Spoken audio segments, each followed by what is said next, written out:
Hello, I am Michael Kahn, author and revolutionary. And I'm here to take down some narratives that have been circulating on the internet, and I find them to be very disturbing and very wrong. First of all, let us address white privilege. Whites will tell you that a lot of whites, not many, but not all of them, but many whites will say there's no such thing. Oh, this happened to me, that happened to me. They complain if they don't have privilege. But let's put this into perspective. Many blacks, not all, but many blacks grew up in a ghetto. They had no money for a car, to get to a job or to education, or to get good food. They have no money for a laptop to learn and to find the truth and research. They have no money for fancy clothes to go to get a decent job interview. It makes it more difficult. Don't you think that Trump, who was not a self-made man as he claims, he was given $500 million, not $500,000, $500 million with a B dollars by his dad, and he basically went on and made it. Don't you think he was a little bit more privileged than you, had a little more opportunity to get wealth than you do? In the same manner, many whites in the middle class and above have much more opportunity than blacks in the ghetto or other people in the ghetto to get a rich living or a substantial living, wages. Now, furthermore, there were programs, affirmative action, Pell Grants, etc., which are aimed for blacks to get better, easier education, better jobs, all that. Why? Because there was slavery, there was Jim Crow. This is basically what was due then. Because there was all kinds of bigotry and prejudice in America. Now there not so much. It has grown, but basically most whites have now accepted blacks as equals. Although, and get this, many blacks are in jail or prison.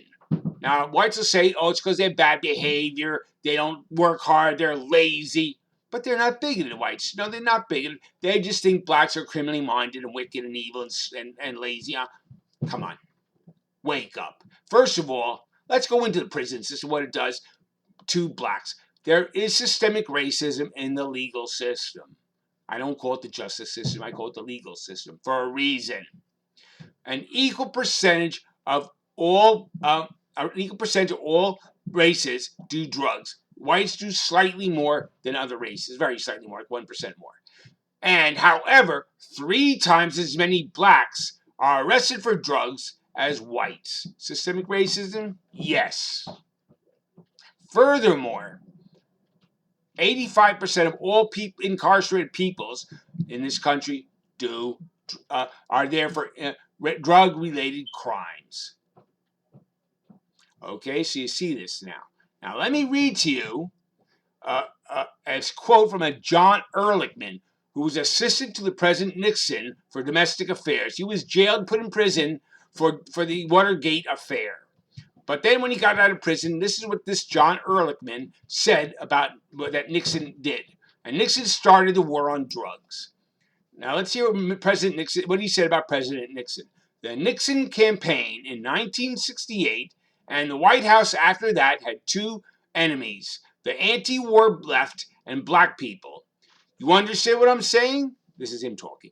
We knew we could not make it illegal to be either against the war or black, but by getting the public to associate the hippies with marijuana and blacks with heroin, and then criminalizing both heavily, we could disrupt those communities. We could arrest their leaders, raid their homes, break up their meetings, and vilify them night after night on the evening news. Did we know that we were lying about the drugs? Of course we did. So you see there the real agenda. Now let's go into this a little deeper. Like I said, the United States has the highest incarceration rate in the world. In some states, we have privatized prisons. And in those states, there is there's a 3-strike law. In those states, there's the 3-strike law. That means a third crime you're convicted of, you go to prison for at least 10 to 15 years, sometimes for life, even if you stole a stick of gum. And in those privatized prisons, with the 3-strike law, in those states you also have forced labor. And you get pennies an hour, literally like 50 cents an hour for your work. And you have to pay for all your accommodations. You have to pay for your clothing, for your food, for any kind of reading books, any telephone calls are exorbitant. Understand. there is still slavery. These privatized prisons get a good profit off the labor of their slaves. Now tell me there's no white privilege. Blacks are mostly in urban areas, and they are targeted for slavery. Now, let's go on another subject that I basically have a little angst with. Talk about communism and socialism.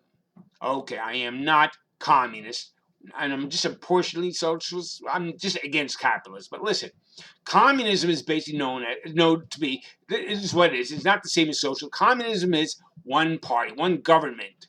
If there's elections, just to who will head the government. There's no more than one party. There's no voting really makes any difference. And it's that way. The state owns all the property, owns everything, and distributes it all to everybody as to what they need. Then basically everybody equal. Socialism, on the other hand, can have opposing parties and different, and voting is democratic elected. Yes, and there's private ownership. And people are given to according to what they contribute. Basically to what they earned. And there's no disparity. If you basically didn't work hard, I don't care how rich you are, you got a low wage. That's how it works. So socialism, to me, is a pretty beneficial and good in some ways, in many ways. Now, BLM, they were Marxist leadership. Not all the ones you saw protest in the streets. The leadership, the elite, were Marxist. And what they do, they took the donations by Soros and the other contributors, and they went and bought $1 million homes and left and took and stole the donations. They said they were Marxists. Were they really? They sure didn't act like it, did they? No. But whatever the case is, BLM is vilified for their violent protests. First of all, the Floyd assassination was staged. He was not killed. He was seen at the funeral wearing shades. It was all a hoax. And the blacks didn't know. I didn't even know until recently.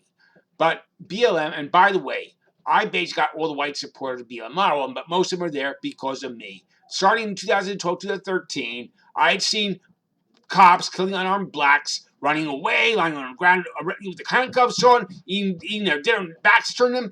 Cops kill them right and left. And the cops always got a paid vacation for killing a black man, an unarmed black man.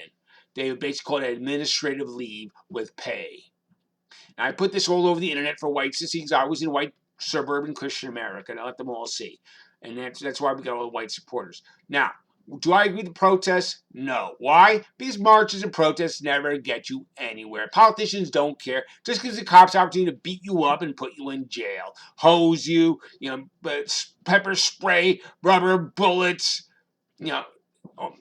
tasers. That's what tear gas. That's what you get for protesting murders by the cops. So I don't agree with that. However, there are other ways, which I have shown in my emails, newsletters, on how to deal with cops that have not been used by black people. It would stop the police violence very quickly. Now, however, what do you do when you are kept in the ghetto, killed indiscriminately by the cops, put in jails unjustly? How else do you fight other than throwing bricks through building windows? And by the way, they were peaceful protests until some white men who picked up some bricks there, conveniently had a stack of bricks there in Minneapolis, and some older white men who were not with BLM started throwing the bricks and starting the violence, and then it just got caught and went crazy. But the cops were always instigating the violence. They were the ones who would start beating on people, and then the violence started. Just about always. So the right-wing media does not show that. Why? Because the right-wing media, as well as left-wing media, I know the right-wing media tells you left-wing media lies, and they certainly do. But so does right-wing media. My book, Angry, Loud, and Clear Truth, that's the name of the book, Angry, Loud, and Clear Truth, shows by names, documents, quotes, sources, that the CIA dominates all the establishment news media internationally. That is why we got the psyops, propaganda, lies, and everything, not just in left-wing media, but in right-wing media also. You've been lied to and played. Yeah. Now, let us go now to censorship. Yeah. Now we see censorship. You say, oh, the other nations that said you can't get free speech anywhere. Free speech is only in the United States, nowhere else. Not really. In 2016, I published my book Exposing the Money Machine. And a few months later, about 2 or 3 months later, an intelligence agent went through my files and computer, and a couple months after that, I was put in prison. The excuse was that I threatened my sister, a parole violation. The truth is, yes, I threatened her property. I'd already been incarcerated for the same crime, not a repeat one, the same crime. This is the second time I was being incarcerated for it. I threatened her property. I already spent 6 months for that. And I didn't even mean, I was just saying. I wasn't going to hurt her property. But the cops don't care. If they can convict you, they will. And then I was put in prison. I was put in a cell with a Mossad agent and then with a military intelligence agent. They told me they're investigating all my affiliates.